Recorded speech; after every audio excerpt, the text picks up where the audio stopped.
Yeah, I think, when I applied to undergrad, I think, every other school I applied to was some sort of, uh, like bioengineering program. And when I got into Penn, I really liked the fact that you could kind of take classes across, all four schools. It was pretty attractive to me. But I did start out in a, biochemistry undergrad and master's program, and it was just, way too much chemistry for me. I think, I came from like a family of physicians. That was kind of all I saw growing up. It was such a bubble. And I thought that's what I wanted to do going into college. But I think after a year of just studying only science, I just really wanted a bit more diversity of thought. And at Penn especially, there's so many schools concentrated in one area with the business school and the med school, and everything so close by. You just get to see a lot of new things happening, entrepreneurship, physician scientists starting new companies and things like that. And I ended up transferring to a dual degree program at Wharton in the college, and kind of got my first glimpse at looking at things from like the operational side, and understanding how businesses are formed and eventually run and mature. And for me, I began to see that there are opportunities to kind of make an impact and affect the broader patient population, not just by going into medicine or academia directly. Um, so I think my after doing a couple year or two of research, my sophomore summer, I was lucky enough to reach out to a couple alumni and work at a life science VC in New York called Appletree Partners. And obviously, with a lot of these sophomore internships in undergrad, you don't get to do too much, but kind of observe and learn from the individuals above you. I kind of lucked out that I was able to see financing from diligence to closing, and I just really like the fact that a lot of the associates there and the principals were kind of able to have such broad exposure to work with so many different management teams. I kind of had like that privilege to kind of build their companies, grow their businesses, develop the product pipelines, and really kind of just still see that direct line to patients, and developing novel therapies for diseases with high unmet need.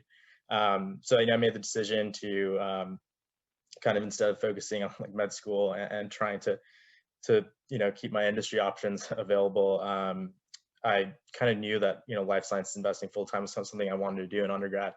I actually stuck into an MD MBA lecture at Penn and asked my current boss now for a job my sophomore year, and he said I was absolutely insane to come back like in 6 years. So it was pretty funny seeing him in the final round in 2018 again. But like a lot of these firms, I think with the process, they tend to recruit out of banking if you want to go into healthcare, specifically biopharma, and you don't have an MD and PhD. So recruiting is pretty straightforward for me. The CS biotech group back then recruited primarily from Penn. There was just a lot of people who were studying in biology and business or economics and chemistry or something like that at the time. So I spent a summer there. Really liked it. It was a great transition from research to kind of reading papers and learning like early biotechnology, emerging biotechnology. And I came back to the global healthcare group in New York just for a broader, more diverse experience across multiple verticals. I knew I liked therapeutics, but there were definitely other things I was interested in. And definitely got the deal exposure in New York. Worked on a couple large buyouts and services and a couple large acquisitions in med tech, but kind of zeroed in on just liking biotechnology in the long run. And recruited, I think, in 2018, that's a stressful recruiting process where people were interviewing in their Halloween costumes and things like that. And NEA and a couple other firms went the first week, and it was just such a quick process. 4 or 5 days interviews, and that's kind of how I ended up locking down the opportunity. But yeah, that's been my path so far. I think I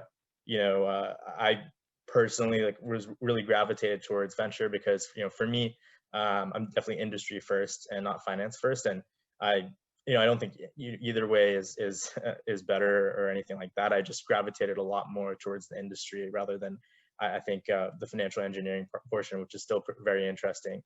And I like that venture was just a lot more introspective. It was a lot more based on kind of like your passion for the industry and who you are as a person. I think compared to some of the other interviews, some of the other firms I had were really focused on the what you can produce and your analytical capabilities. So it's been a good 6 months here at NEA. Still relatively new with the firm, but enjoying it so far, and hope to be here for foreseeable future.